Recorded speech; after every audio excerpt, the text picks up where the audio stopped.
Selamat malam, kembali lagi dengan gua, Adam Mardika, di channel Astrologi. Pada malam hari ini, gua bakal membawakan konten yang sudah lama tidak kita up lagi ya. Jadi konten ini adalah konten 55, di mana kita bakal ngebahas 5 hal apa aja yang menarik yang bisa kita bahas. Seperti mungkin 5 pembunuhan, atau 5 misteri, 5 konspirasi. Intinya lu semua udah pada paham lah konsepnya. Tapi sebelum video ini dimulai, gue bakal nggak nyuruh lo subscribe, gue nggak akan nyuruh lo like, lu nonton dulu aja. Tapi gue bakal ngasih satu pertanyaan yang mungkin kalian bisa jawab dalam hati atau komen di bawah. Jadi pertanyaannya gini, makanan apa yang dimakan panjang lagi, panjang lagi, panjang lagi? Jawab jawaban kalian di kolom komentar atau di dalam hati mungkin. Jawabannya bakal gue kasih tahu di akhir video ini. Jadi, berbeda dengan kehidupan di sekolah. Kehidupan di universitas ini biasanya tidak seperti saat sekolah, yang hanya berakhir di jam-jam sore saja. Biasanya anak sekolah itu hanya selarut-larutnya itu mungkin jam 6 atau jam 7. Itu pun hanya ekstrakurikuler aja biasanya. Cuman kalau di universitas, biasanya itu mahasiswa itu biasanya berlarut-larut sampai mungkin jam 12 atau mungkin sampai pagi, entah itu ngerjain tugas kelompok atau skripsi dan sebagainya. Dan bagi mereka yang biasa beraktivitas sampai malam di kampus, pasti tidak sering dan tidak jarang juga mendapatkan kejadian-kejadian yang horor dan misterius.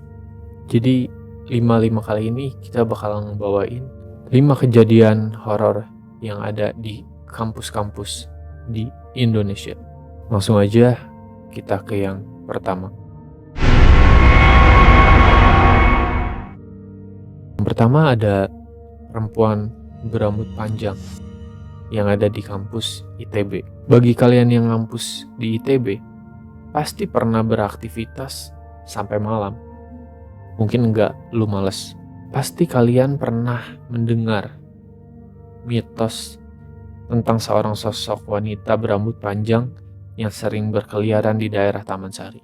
Konon katanya, mitosnya, perempuan berambut panjang ini adalah seorang mahasiswa yang sering kali beraktivitas sampai malam di kawasan ITB ini. Dan dia dimitoskannya juga itu bunuh diri. Ceritanya sangat klise sekali. Murid bunuh diri, murid kecelakaan meninggal. Cuma tetap aja sih, kalau misalkan gua ngampus terus gua nugas sampai malam, terus tiba-tiba gue ngeliat cewek punya rambut panjang tiba-tiba mencolok sendirian di tengah kegelapan, itu serem sih.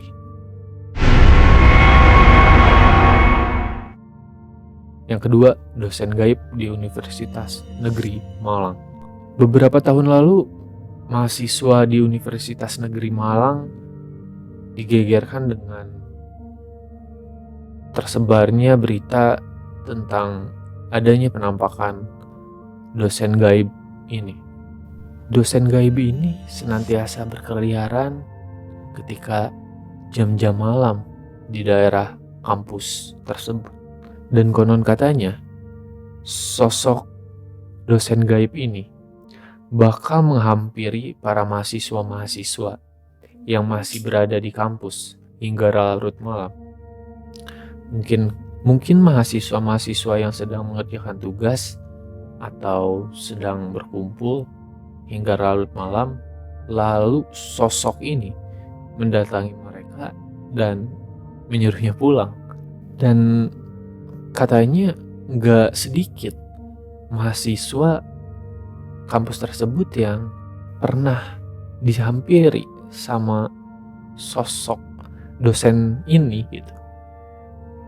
Tapi menarik juga menurut gua.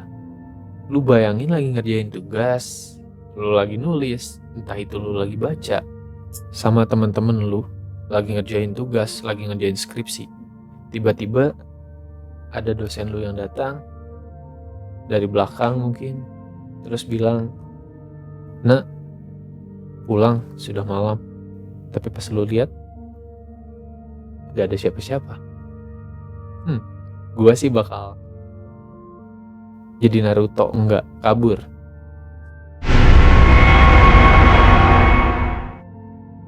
Yang ketiga, kutukan Bapak Lantai 5 di kampus IPB. Mitos ini sudah sangat terkenal dan tersebar luas di kalangan mahasiswa-mahasiswa di kampus IPB. Seperti dikisahkan, asrama IPB ini sangat terkenal akan kejadian-kejadian mistis dan horornya. Bagi mahasiswa yang tinggal di asrama, pasti sudah tidak asing lagi dengan cerita mistis yang beredar di daerah asrama kampus IPB tersebut. Nah, kali ini ada satu kisah tentang mahasiswa yang masih bangun gitu ya, masih terjaga hingga larut. Jadi kisahnya seperti ini. Mungkin mereka entah sedang ngobrol, sedang nongkrong di asrama, ya seperti anak muda pada umumnya lah. Lalu mereka ditegur oleh seorang pria parubaya yang menegur mereka untuk menutup jendela dan pintu karena sudah malam dan menyuruh mereka untuk tidur.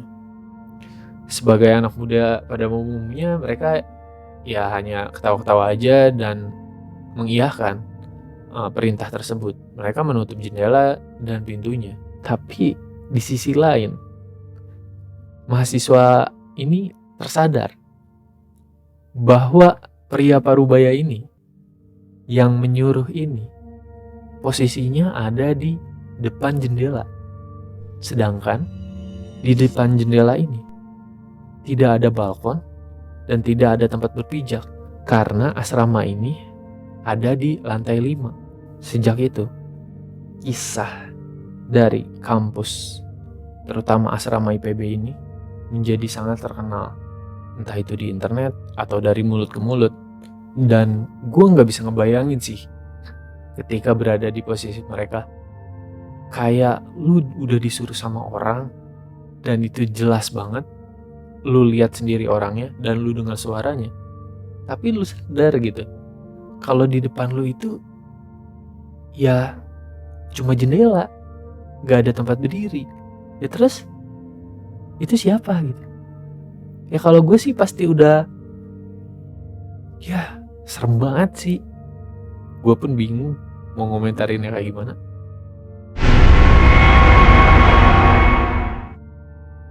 Yang keempat, ada gadis pucat dan misteri bus kuning di Universitas Indonesia UI.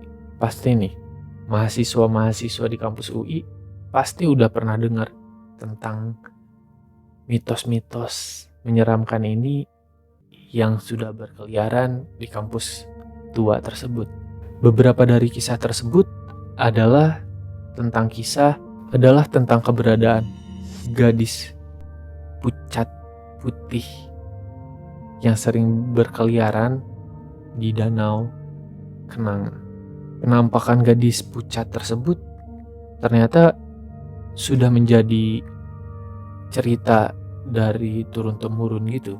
Kehadiran gadis pucat ini juga dikait-kaitkan dengan kejadian munculnya wanita bergaun merah dan kejadian-kejadian horor lainnya yang ada di daerah universitas ini. Selain mitos soal gadis pucat ini, di UI juga ada kisah lain yang cukup melegenda, yaitu mengenai keberadaan adanya bus kuning. Misteri dari bus kuning ini, atau biasa disebut bikun ini, sudah sangat melegenda sih di kalangan kampus UI. Kasus ini sering disangkut pautkan dengan penampakan seorang wanita bergaun merah yang sedang duduk di dalam bus kuning tersebut.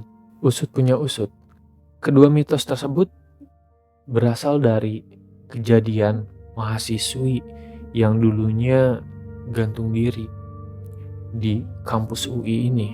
Dan si bus ini juga menjadi kaitan gitu, menjadi satu tentang cerita si wanita bergaun merah ini. Balik lagi ke teori gue yang awal, sangat klise.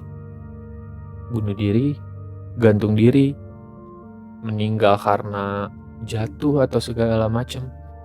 Cuma ya tetap kalau lu ketemu sama cewek pucat putih lagi berdiri, atau lu ngeliat bis kuning yang lewat, di belakangnya ada satu penumpang cewek pakai gaun merah dan itu kondisinya malam, ya kalau gue sih mending pulang aja deh gitu.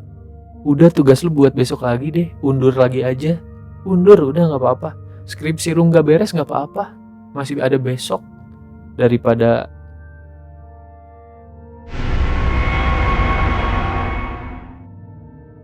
yang kelima, yang terakhir, suara mengaji tengah malam di Untirta, salah satu kampus negeri di daerah Banten ini. Universitas Sultan Ageng Tirtayasa atau disebut Untirta pernah digegerkan dengan postingan salah satu karyawan security yang jaga malam di universitas tersebut. Video itu viral karena ada suara seseorang sedang mengaji. Nah, yang bikin aneh ini, suara mengajinya ini terjadi kurang lebih jam 2.45 dini hari. Suara yang mirip suara perempuan ini menimbulkan perdebatan. Karena pada saat itu seluruh gedung itu dinetralisir dan tidak boleh ada kegiatan manusia di sekitarnya. Dan yang lebih unik lagi, bangunan-bangunan ini pun sudah dikunci dengan rapat dan tidak bisa ada yang masuk. Tapi saat itu terdengar seorang gadis yang sedang baca Al-Quran. Mungkin si satpam ini pas kejadian masih positive thinking mungkin ya. Mungkin ada mahasiswa yang memang rajin mengaji, sedang mengaji pada malam hari, jam 2 dini hari, for no fucking reason. Oke, jadi segitu aja 5 kejadian horor yang ada di kampus-kampus di Indonesia. Jadi gimana pendapat kalian? Apakah cerita-cerita ini cukup menyeramkan? Atau mungkin aja riset yang gua dan TB cari ini kurang akurat? Lu bisa komen aja di bawah kalau misalkan universitas lu ada kejadian-kejadian horor, atau lu ingin menambah materi-materi yang kurang yang sekiranya gua belum sampaikan. Dan yang terakhir, gua mau ngasih tahu jawaban dari pertanyaan gua di awal video. Jadi makanan apa yang dimakan panjang lagi? Udah tahu jawabannya? Jadi jawabannya adalah empe-empe EKM.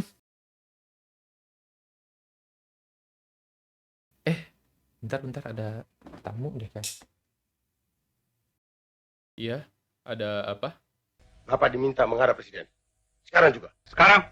Ya udah, gua mandi dulu bentar ya. Sebaiknya tidak usah mandi, Jenderal. Ya udah kalau gitu gua pakai pakaian yang bener dulu ya. Tidak usah berpakaian.